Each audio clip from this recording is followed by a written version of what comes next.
Okay, welcome back everyone after lunch. I hope you enjoyed the break and some hopefully interesting conversations over lunch, and I hope you're energetic to come back and have some more discussions. So this session is dedicated to regulatory and market access challenges for the advanced therapies. We have several panelists here who I will let them introduce themselves, and also to spend a couple of minutes introducing the discussion and giving their perspective on what are the unique challenges of advanced therapies from their point of view in terms of regulatory and market access, and also any suggestions or ideas where perhaps IMI as public-private partnership could intervene, could try to stimulate some progress in this field. So perhaps we can start with you, Chris. Could you start the introduction and discussions? Hello, good afternoon everybody. Thank you for joining us again for this afternoon session. My name is Chris Sotirelis. I am a patient with thalassemia, and I am a patient advocate for the national organisation, UK Thalassemia Society, as well as our affiliated organisation, Eurordis. I have been involved directly or indirectly with areas of regulatory issues as an expert at the EMA, and also have been involved with a number of cases of reimbursement, both at the UK level as well as on a more sort of advisory role within the European landscape. I would like, hopefully, to provide a patient perspective, since I am the patient on this panel, and hopefully there will be some good stimulating points raised, and we can have a very interesting debate. Obviously, we have a lot of areas where there are a lot of benefit for the patients, but also we have a lot of areas that need to be further developed and need to accelerate the process of achieving access due to the reimbursement and the access once the regulatory approval has been granted. In terms of regulatory approval, a lot of development and progress has been made in recent years by providing earlier access and approval of products through various pilot projects such as Adaptive Pathways, PRIME, and through mechanisms such as conditional marketing authorization. However, as successful that has been, it has also created a number of problems, perhaps downstream, in terms of the reimbursement, and whether, from the patient perspective, it's very important for these two areas to be harmonized so that delays can be avoided. We will try to concentrate in specific areas, not only, mainly regulatory, as well as reimbursement and access areas, and hopefully we can have a good discussion about how to move forward from the current state, and also to find areas that IMI can support these initiatives going forwards, similar to some of the projects that we have heard about earlier this day today. Yeah, good afternoon. My name is Rocío Salvador. I work for the European Commission. I am the responsible officer for advanced therapies in the Directorate General responsible for health and food safety. My vision of this area is that first, sometimes we hear maybe the EU system has failed in terms of developing products into the market. And I dispute that idea, because if one compares to the number of products that have been authorized in the US, we are leading in terms of products authorized. Also, if we compare ourselves to Switzerland, Canada, or Japan, in terms of clinical trials, we are likewise in a very strong position. Having said that, that doesn't mean that the regulatory framework is so perfect that we should see it and just think how good we are. We are aware that there are challenges. ATMPs are very complex products, and this is an area where technology is changing, not every year, but almost every month we hear about developments that are going this way or that other way, and that poses new questions that before they hadn't been asked. The question is the regulatory framework flexible enough to accommodate to the needs of the field? Because what is clear is that if a product works, it cannot be stopped just because there is a piece of legislation that has one specific sentence. And so far, our experience is that it is possible to make the system adapted to the challenges of the field. I'm going to give you one example. It was mentioned before, the challenges of GLP in the preclinical setting.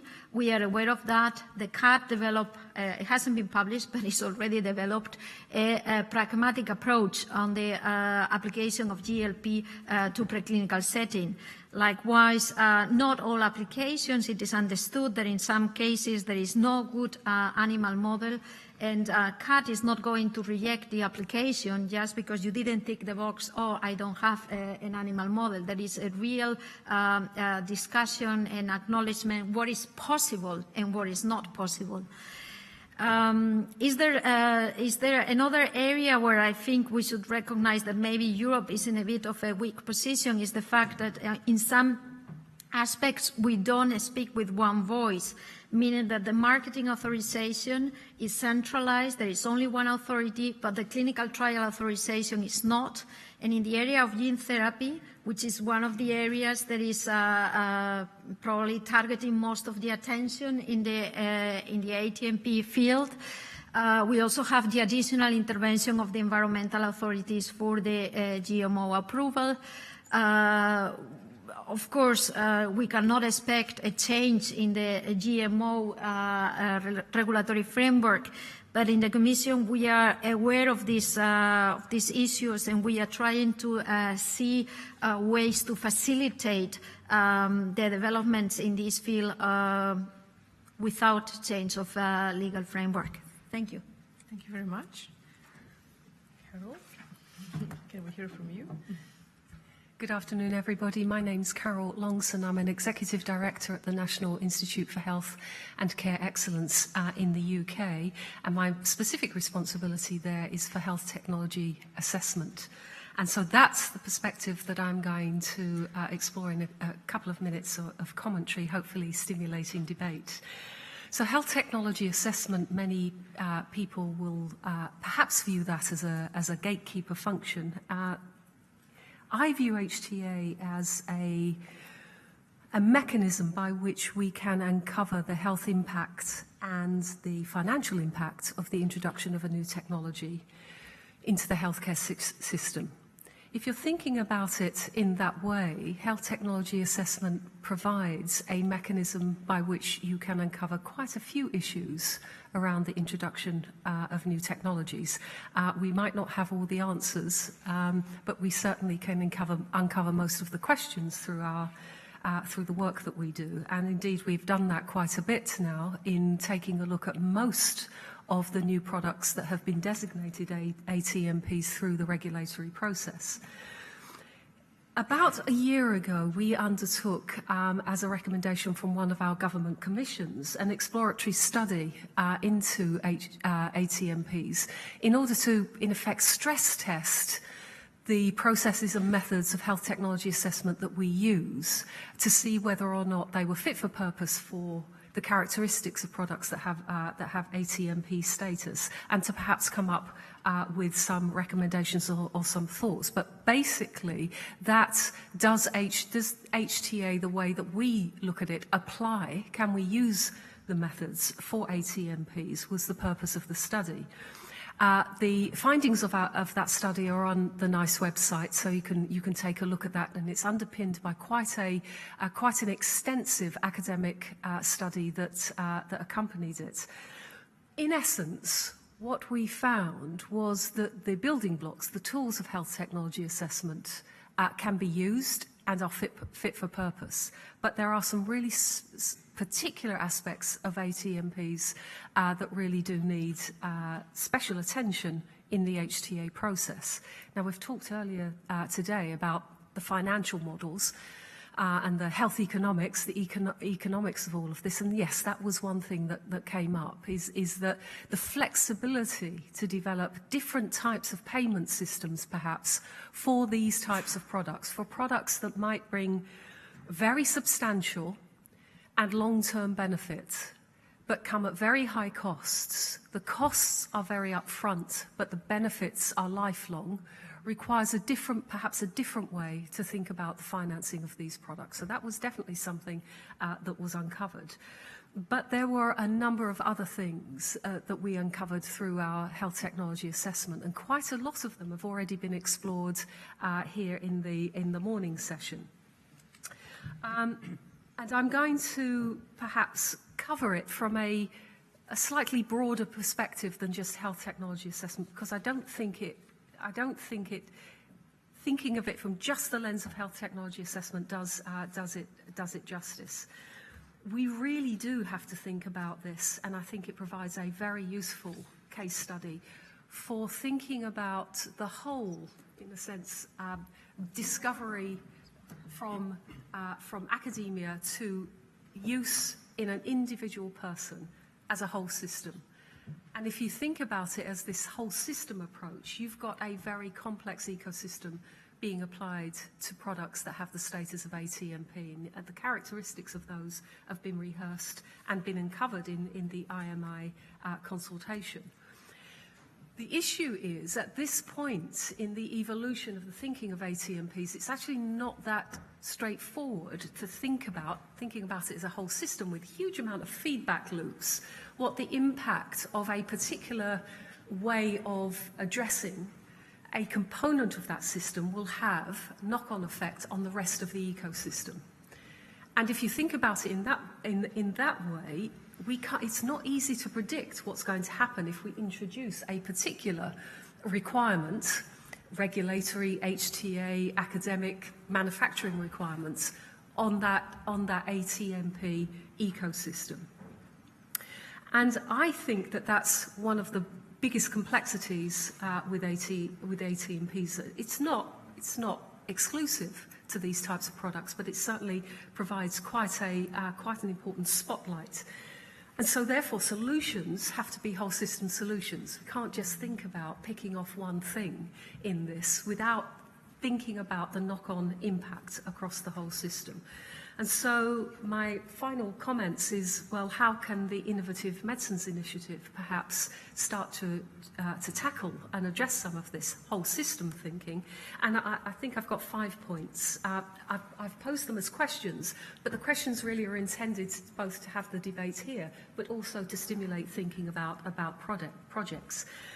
The first one, I highlighted it earlier. Do we have the appropriate collaborative partnership models in place for ATMPs or for this type of therapy area to enable the ecosystem to function appropriately? So that's between academia and industry, but also between patient groups and industry, patient groups and academia. I think that's a really important area for exploration.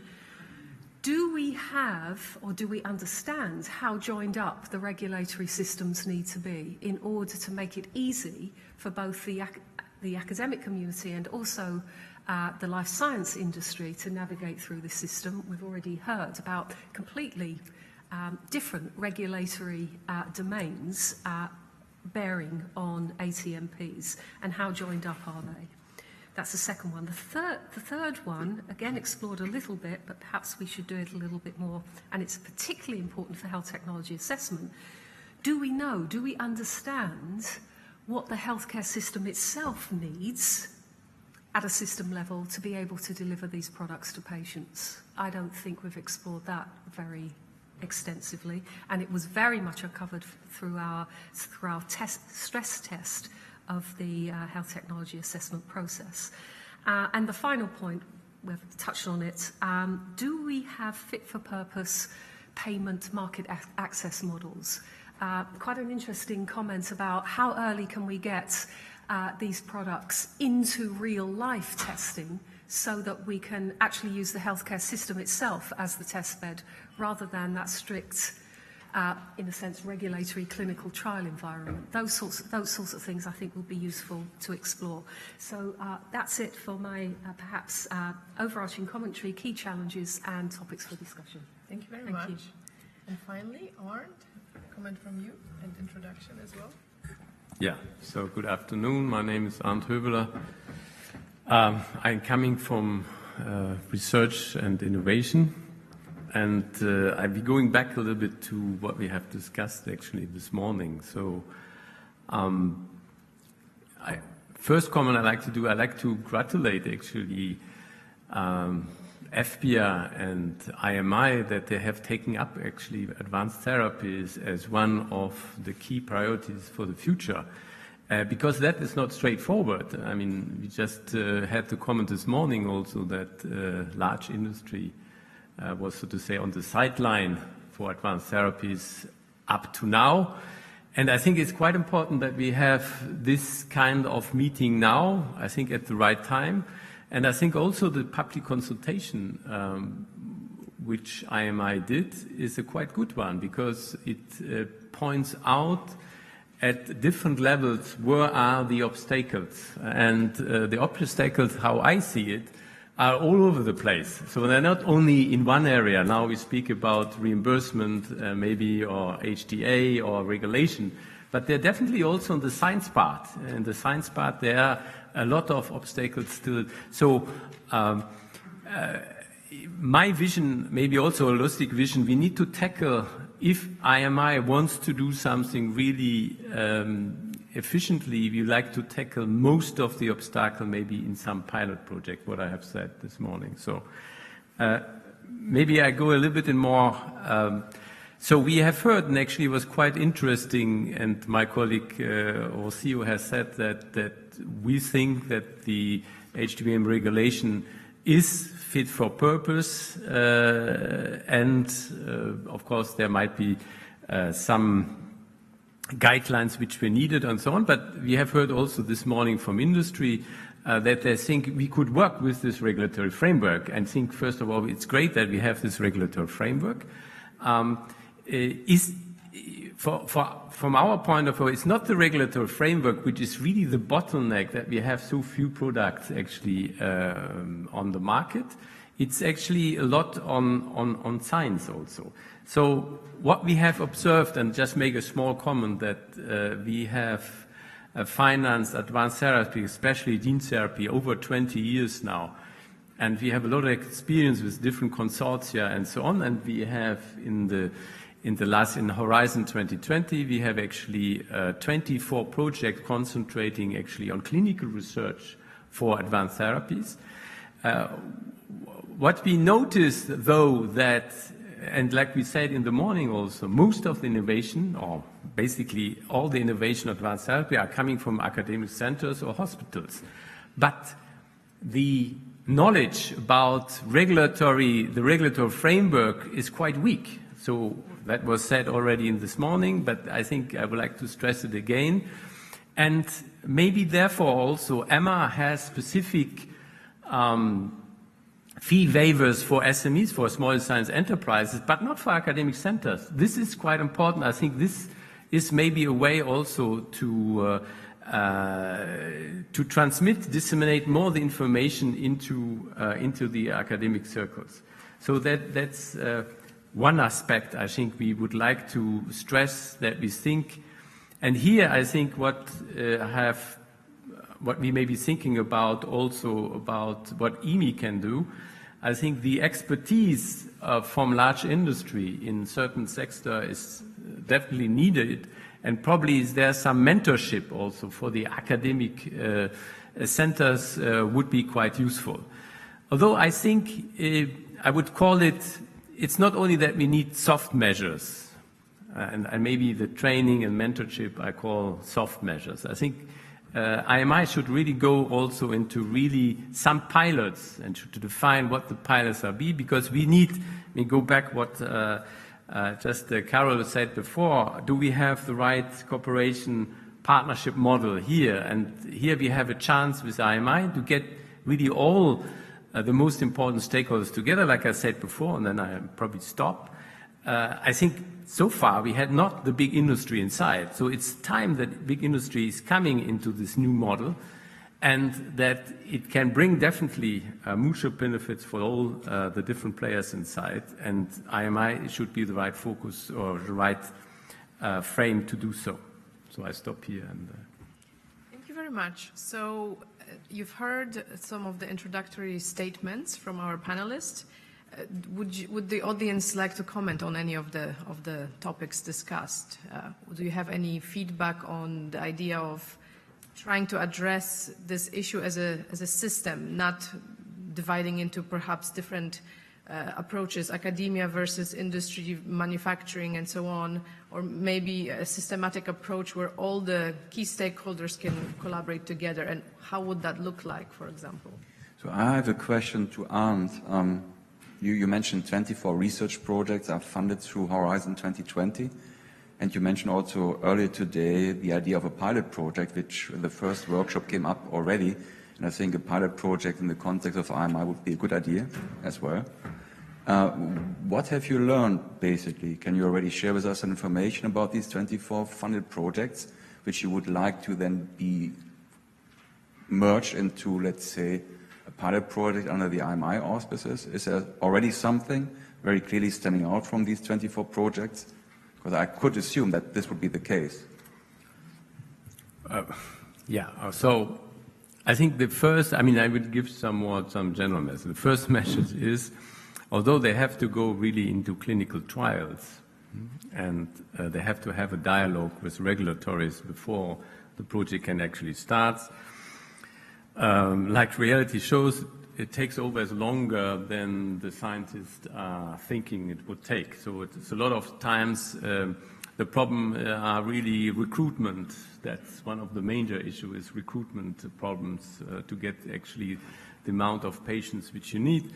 The second is, like I said before, is actually not enough knowledge about the regulatory framework which is needed to go ahead. Sometimes the GMP is not what it should be, so there is some adaptation needed actually to get the regulatory approval to go ahead in studies in man. But I think what is, just in general, when you see of our portfolio, for instance, we are financing a lot of MSCs. So mesenchymal stem cells, we have not spoken about that because in Europe there is maybe we are the leading on the MSCs, and there were a lot of proposals and we're funding a lot of things like that with this type. But the fundamental knowledge of the MSCs is not there actually. We don't know where they come from, what they're actually doing.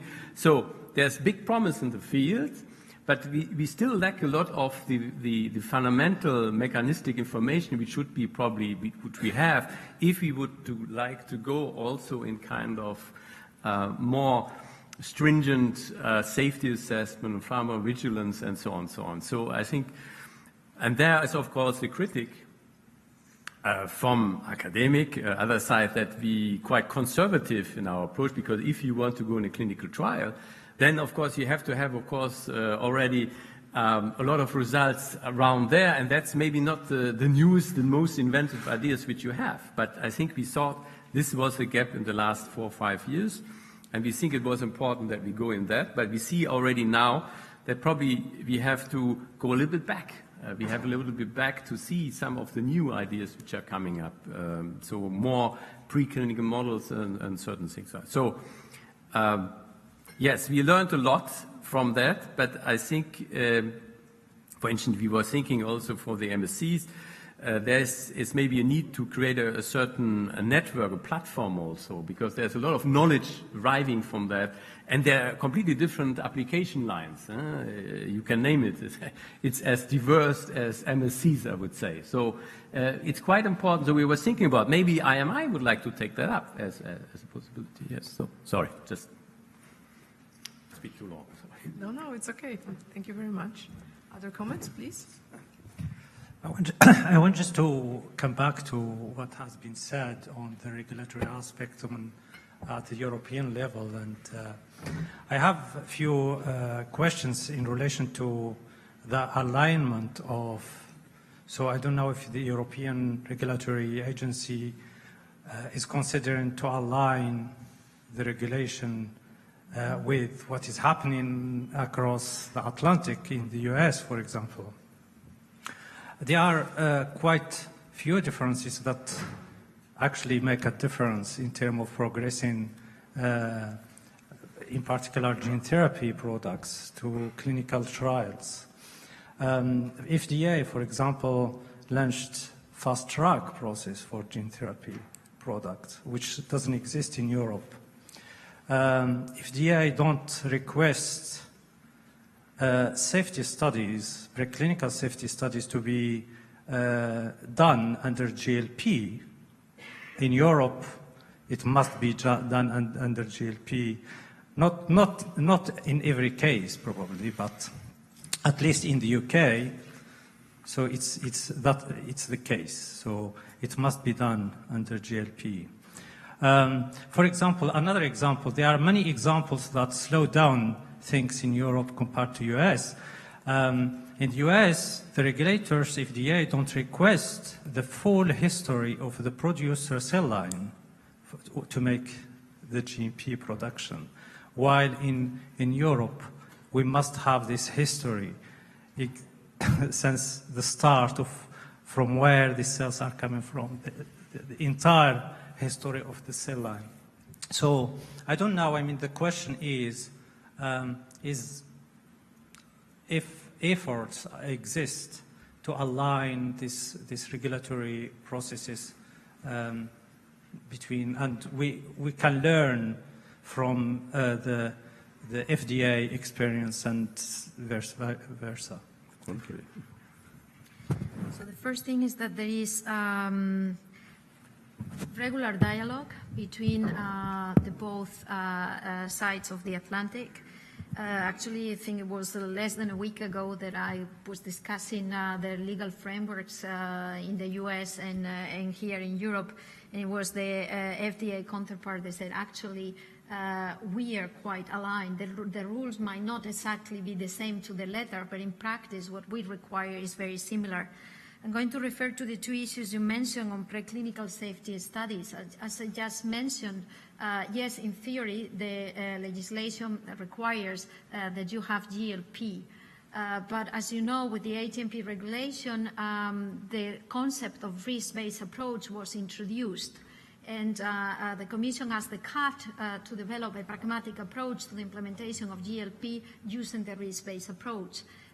We had discussed this with US before doing that and say, how are you applying a GLP? Because US is also part of the OECDC. And they said, well, in theory, we should be applying it as well, but we realized that we need to apply a pragmatic approach. So there, again, we came to the conclusion that on both sides, we will be following the same approach. Then on the full history of a cell line, I don't know if you had the opportunity to read the recent public consultation on the GMP for ATMPs, because this is one of the issues that we were aware it was a problem. We have seen this in scientific advices, and in this guideline it was proposed a pragmatic approach. So when there is information that is missing, the option is open for the developer, the sponsor, to identify the tests that are necessary to ensure the quality. And we have had already a number of products that have come through scientific advice where this pragmatic approach has already been implemented.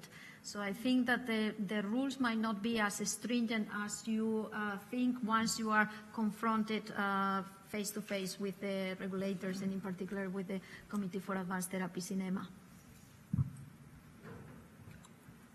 Is there other questions here, please? I just want to follow up on that point.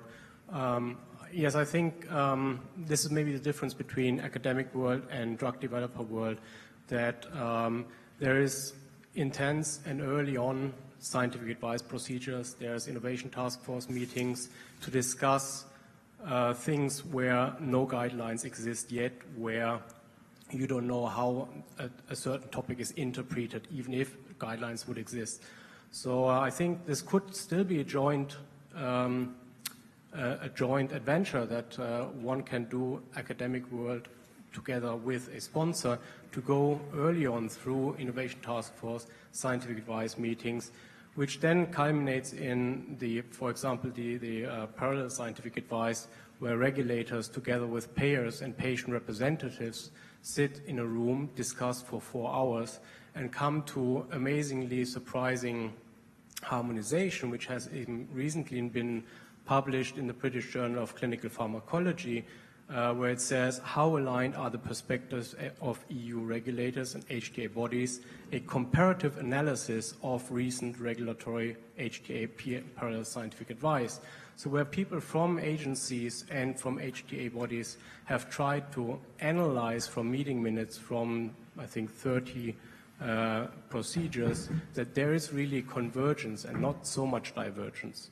And I think I wanted to thank the NICE colleagues, especially in the card field.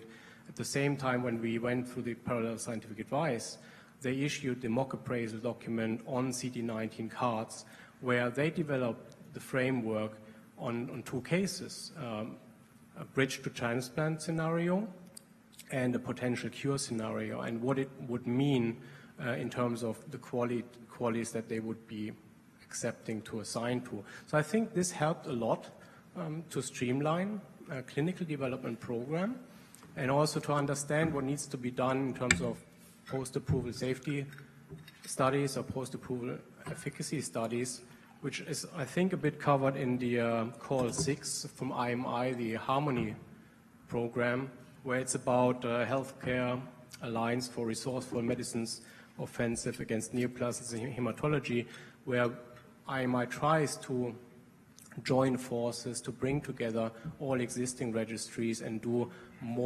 better analyses of huge singled out data that are out there to help reimbursement decisions as well. Okay, thank you. Here. Hi, I had a proposal for an IMI project which comes to a point of education. It was brought up several times already today. I'm from Bristol-Myers Squibb. I'm a regulatory person in a company, medium-sized.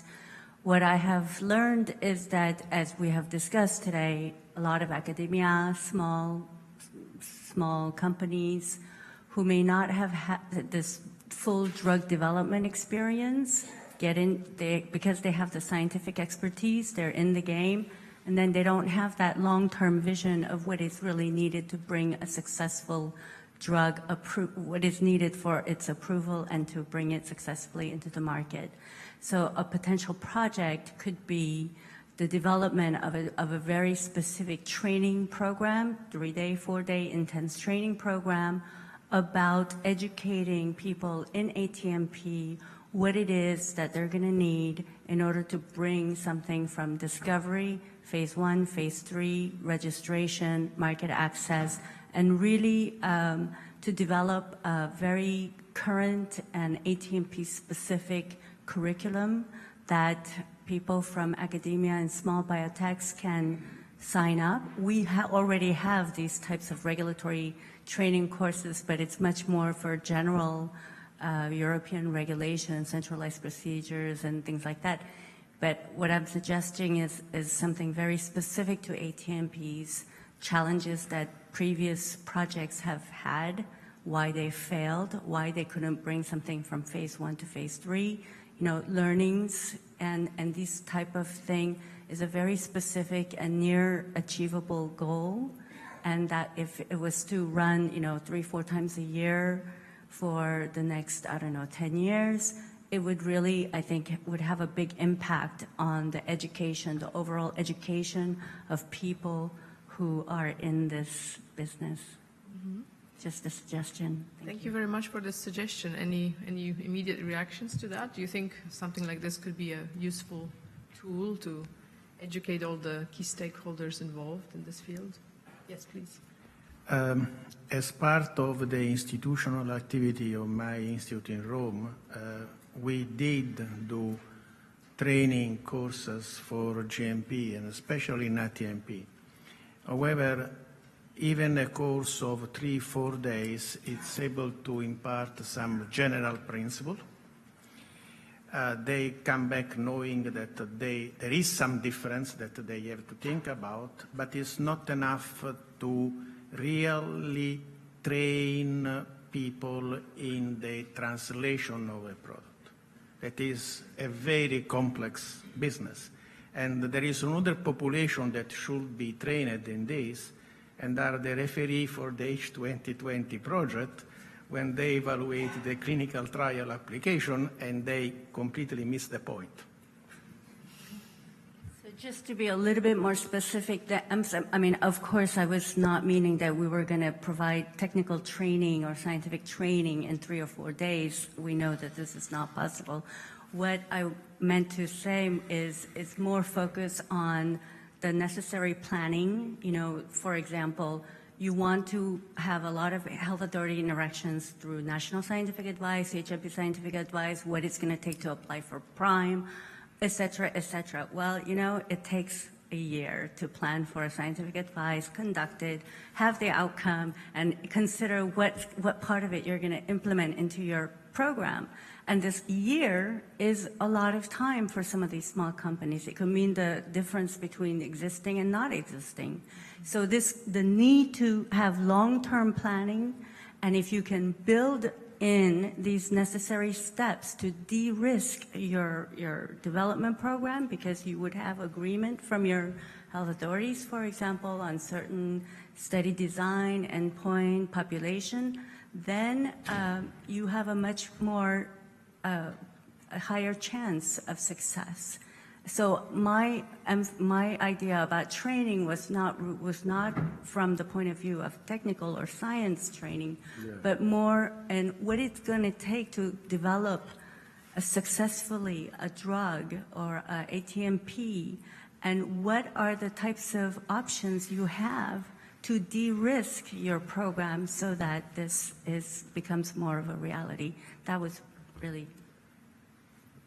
Thank you. Saladin, you had a comment? Sorry, perhaps. Yeah, this is a great idea, and we have experience in launching those kind of trainings. So in IMI 1, we don't have anything for IMI 2 yet. So I understand what you want to do, and I think it should be specific and focused as you proposed. This is the kind of contribution from the industry in terms of in-kind and knowledge. It's the knowledge that we have that could be shared. And I think, you know, we should test it, but, you know, in the different areas like manufacturing or things like that, having case studies, you know, on things that have been successful or failed, and share that. This is, I think that's something that help us to progress. And but that's the positive side of it, and fully supportive. The other side, there's always another side, of course, is when we have launched those training models in IMI 1, we didn't really find attracted people to come to those. So we did a lot of work from the industry side because they had to pay. Okay. And so the way we have to organize it should be attractive and sometimes doable, you know, in terms of the finance. But the idea is good. It's the only way to progress, you know, is sending the people to the place where the knowledge is there. We are not going to disclose any of our knowledge in terms of the asset, but the learnings from our side. So I think it's an excellent idea, and we would certainly support that. So I have a reaction from one of the panelists on the same subject. So I don't forget about you. I will keep you just for a moment. So it was in connection with this. There was, I think it was a year and a half ago, this idea floating around in the European Medicines Agency. Let's put out a paper with all the experiences that we have learned from scientific advices to try to explain to the developers where are the pitfalls, where they should be very careful. And the thing was done. And after months of work, what it looked like was like basically every requirement in the regulation, you need to be careful. Yes, because it very much depends on the type of product that you have. So if you try to put out together everything, in the end, it ends up by being not really useful. It's so much, because this area is so complex. The products are so different one from the other. The challenges are totally different if you are developing not so much manipulated cell to a pure gene therapy. It's totally different setting.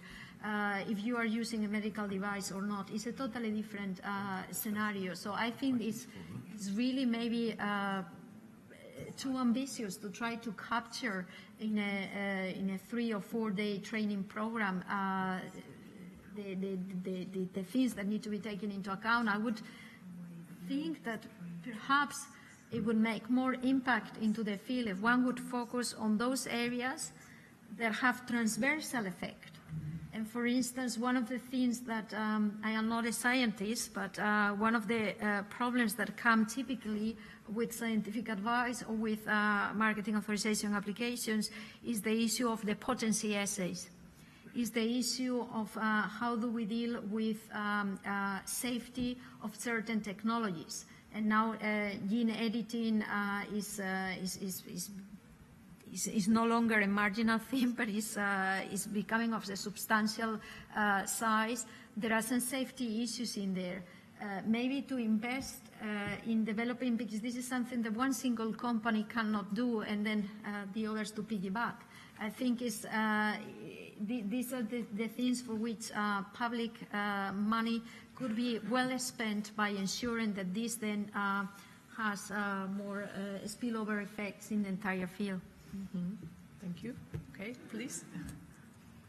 I'd just like to come back to a couple of points made earlier on. First, on training, there have been any number of ISCT, PDA, any number of international conferences have training workshops, a 2-day satellite.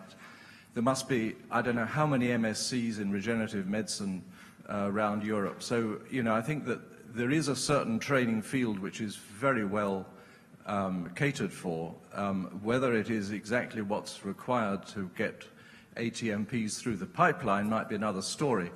But Mr. Huvela was asked a moment ago what we'd learnt from the European programs, and as a colleague of his, I'd just say that one of the things that we see, and this comes to training perhaps, is that many of the technical ideas which are being developed and taken into a clinic by the academic groups or academic clinical groups is that they lack a business model. And I think that this is where IMI and industry can really help, because these people have got good ideas, good technical ideas, they've got patients, and they're getting efficacy, but how are they going to get this to the next stage? And that's really where an effort is required. And I think it's illustrative that at least a couple of the recent ATMPs that have come through the pipeline and got onto the market have actually had a leg up from big industry. And I think that maybe we can take a lesson from that.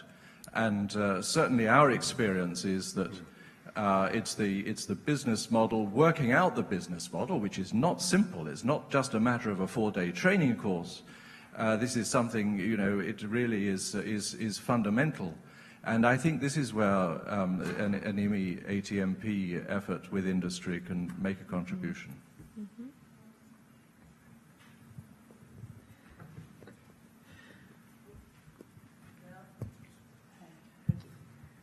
Sorry, I think that I need to disagree a bit with your statement that about some difficulty or useless of training approaches. I guess that we might have the need for several layers of training, of course, especially if the products are coming from academia, because that's exactly where it's very common that the academics don't have the notion on how a product needs to be developed to become a medicinal product, even from the very early stages. And I guess that this is fundamental for the success of the product later on. And that's true that you are not entitled to follow the, let's say, I don't like the words, but let's say the tick-based approach, or at least the thinking for a small molecule. But there are some aspects that need, therefore, to be highlighted, to be differentiated. There is this case-based, risk-based, therefore thinking-based approach, which need to be taught, needs to be highlighted. You need to make the explanations on how proof of concept could be justified, which strategies or getting strategies to put the proof of concept and to make the translation, and therefore to progress into a moment where you can translate and support your entrance into man. And I don't see how we can succeed doing that with academic groups if we not train them in this perspective. I know that it is not a kind of you cannot make a menu for what is needed, but there are some general principles that are there for everything, and they need to be transmitted, I would say, then illustrated with case studies. And then we get to the point of the platform or aspects related to cells or to gene therapies or whatever that you could align. And then there are the things which you cannot align, and you have to encourage people to think and justify. And by the end of the day, go to EMA and discuss with the CAT and the scientific advice. And that's a learning process also. Okay, so I have a comment here. Then Carol was already taking my attention. There's someone in the back. There's several people, so hang in there. Okay, so further to your notion of the different layers of education and training, I had actually something similar in mind before you basically made your intervention right now. And I was actually thinking that if we really believe that ATMPs could be really part of the future with regards to new medicines, why not thinking, and it could not be under the auspices of the IMI, but per se, thinking of an advanced study course or even a master class at the European level to really put this all together in a curriculum, as you mentioned before. That would then really basically get people to an imprinting in this space. But that, of course, would have to be done with a perspective towards the future and not necessarily under IMI. But I think that could be really very important because, as I said in my brief intervention in the previous panel, one of the recurrent themes of various stakeholder consultations at the EMA level, at the IMI level, really basically we're talking to the need of training and education in this field. But perhaps we have to start earlier to prepare ourselves in the best possible way for the future. But there are different layers. There's also an immediate need as well. And I agree, typically a 2-day workshop will not do the job. So I have a suggestion before we move to other comments. Perhaps you would like to explore also other areas. Of course, it is very important. It's been pointed out on many levels from our consultations and also today in several panels that education is a key component. But perhaps there's also other elements that we should discuss. Any comments on that front? You're going to think that I'm going back to education and training, but I promise I'm not, because I bring my thoughts back to this whole system approach. I think we're quite old-fashioned in our thinking, and applying old-fashioned thinking to this completely new concept is, I think, going to be risky. And the reason I think we're old-fashioned is that we've got this model. We've got big pharma, and we've got academics, and there seems to be some thinking that big pharma has to teach academics what they ought to be doing in order to, get products developed and how to put them in a position where they're attractive, where the sweets are sweet enough that big pharma's going to pick them up. Now, I could be completely wrong with that interpretation, so that would be quite useful. But that's what I've picked up from this discussion. Whereas if you see this as a completely vibrant entrepreneurial area where the entrepreneurship is lying at the moment in academia, but the realization of that for public good lies somewhere else, then you start to build up a thought about how do you go about bringing those two concepts together, and maybe thinking outside of the world of pharmaceuticals or the development of new medicinal products starts to extend your thinking. So if you're thinking in digital, there's a whole heap of entrepreneurs out there that everybody wants to engage with, because that's where the thinking is, that's where the new thinking is.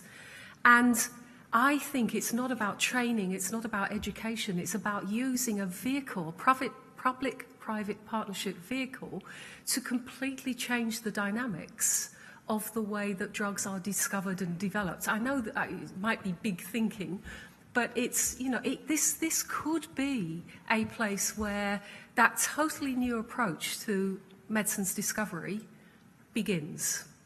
Just a thought. And IMI can galvanize that. Indeed. Well, a very interesting thought, and I'm very appreciative of it. Also, I would like to acknowledge the points that were made about the benefits, but also the difficulties of instituting training programs for scientists and clinicians, etc. But in this collaboration, there's also the patients, and this is very important for patients, particularly because we are now having more and more patients being enrolled in various types and phases of clinical trials, in centers of excellence. And as the market is moving forward, as we've seen earlier this morning, we are now having a lot of gene therapies and advanced therapeutic medicinal products being discovered and offered for conditions that have quite high standard of care. Therefore, because of this, it is important that we take a holistic view of the educational aspects, not only for patients, their carers, but also for physicians who have to be, to come on board basically on these ATMPs and these new therapies, because there's a lot of uncertainty, and from their point of view, they'd rather be conservative than actually, get into an area where there is a lot of uncertainty. So I think it's very important that within the public-private collaboration with IMI, there is a possibility, and we can brainstorm the way we can do this, but to actually create and establish, by embedding training within the delivery of these advanced therapies through the centers of excellence that will ultimately be the points where patients will be treated. And this should have direct patient participation in terms of what kind of material and syllabus should be developed and rolled out.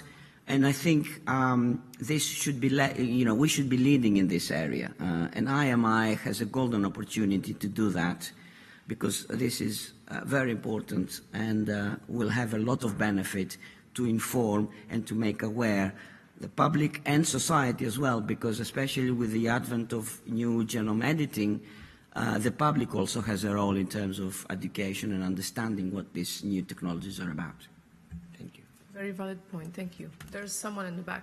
Yeah, so it's Wim Jan Koot from Ligature. I just want to say that I really agree with the previous Carol, I believe it was, about it's not about pharma teaching the other parties, it's not about training, but really to learn from each other. Pharma has experience with the current regulations, how it works. We are entering a new area, so with the new academics that may be not aware of all the issues, it is extremely useful to sit together with all the parties.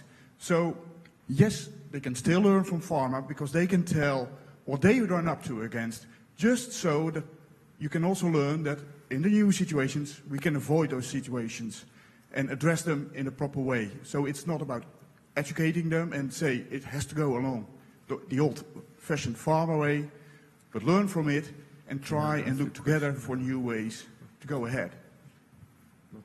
Okay, thank you.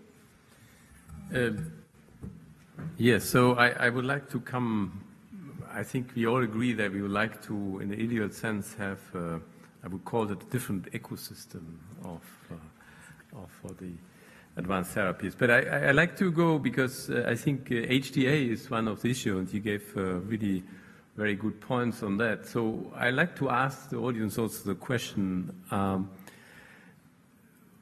from the research side point of view, the HTA for advanced therapies, the methodology or the approaches which are there are, sorry to say, I have to say, are not really well developed. Let's put it like that. So is that not so my question would be, is that not an area also where IMI could be very useful, so to say, in this new ecosystem that develop new approaches, new methodology in a holistic way, like you say?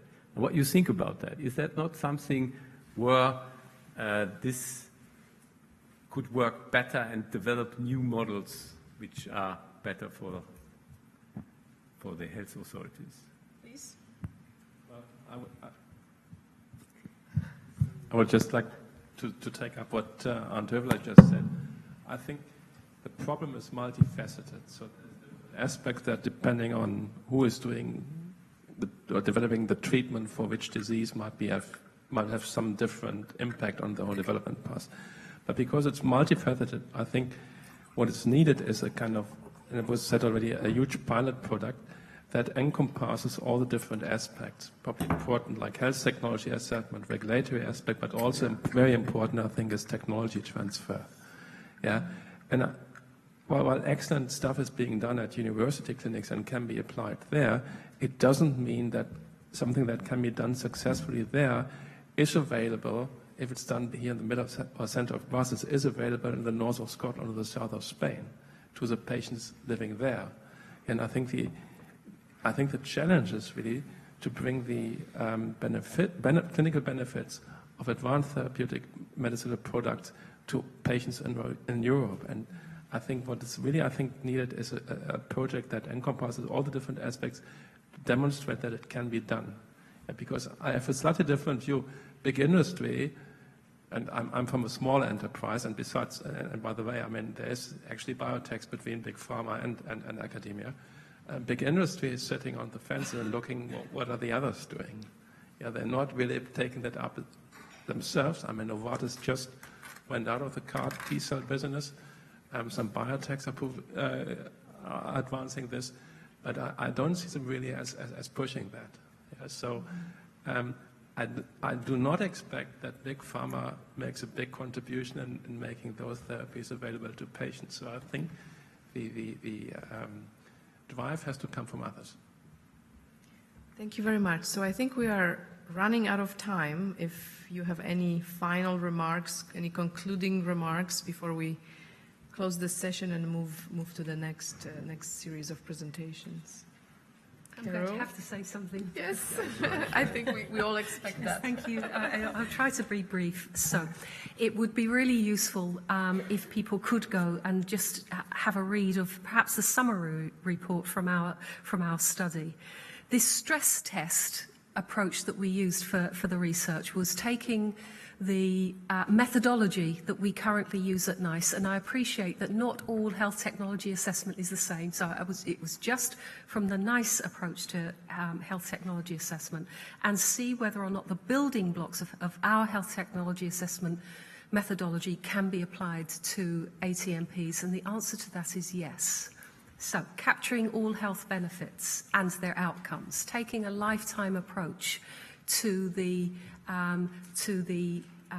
assessment of costs and benefits, thinking about exploring the uncertainties in both the information that you have and what the extrapolation of that information to a lifetime approach has. All of those building blocks can be used and are fit for purpose. When we entered this, most of our stakeholders have been saying HTA is not fit for purpose for ATMPs. That is not the case. What is the case is that once you uncover all of those benefits, and once you think about a lifetime approach, there are a number of uncertainties that we've discussed already today that are specific to ATMPs. So what adverse effects are going to be uncovered in year 5 or year 10. So that's the first thing. The second thing is how can you guarantee that you're going to get, for example, the same benefit across each person, because it is a very tailored therapy. Those sorts of things. The second thing is they come with a very high cost attached up front, understandably, but their benefits are big and they are profound for the long term. But the healthcare system has to pay for them immediately. And sometimes, literally, there aren't the funds, those immediate funds. So what sort of payment methods, insurance-based approach, maybe not paying for everything up front, need to be explored as part of the solution that the health technology assessment uncovers, which is these products have the potential for great benefits, but there are some uncertainties at this point because of the very fact that they are a potential cure, and you have absolutely no prospect of being able to uncover the evidence for that cure because the cure is lifelong. So health technology assessment is not the problem. The application of what you find for health technology assessment into the healthcare delivery system is where the exploration needs to happen. Okay, thank you very much. Any other last comments?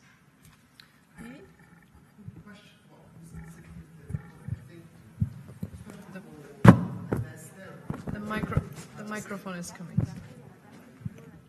Especially in this case of advanced therapies, where everything's new, quite transformative potentially, we have not discussed whether there should be an incentive to actually share more of the data coming out of those approvals. So taking back, of course, a typical example is Alzheimer's disease. So many clinical trials, we have not yet seen the results, what were the endpoint of many of those, right? So if you don't share this learning, especially in the advanced therapies, upon the approval process, how can we learn, how can we progress? So just like to throw that to the panel. Okay, thank you very much. We'll take that with us, because unfortunately we cannot anymore discuss. So thank you very much all for your active participation, and thank you very much to the panelists for helping us with all these discussions.